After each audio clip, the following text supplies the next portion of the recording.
Normally जब आप K2 का सोचते हैं तो उसकी एक पिक्चर ज़हन में आती है, तो उसमें बर्फ़ नज़र आती है, लेकिन हमें वहाँ जाके जो एक्सपीरियंस था वो एक्सट्रीम डस्ट का था। और ये क्लाइमेट चेंज की जो बात इन्होंने की है, वाकई जिस रास्ते से हम गए वो रास्ता वापसी पे नहीं था।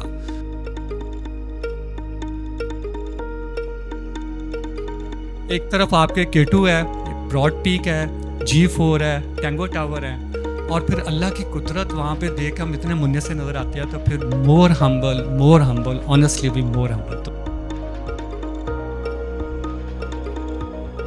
मेरे ख्याल में हमें हम्बलनेस जो है आने के बाद वो ज़्यादा आ गई है।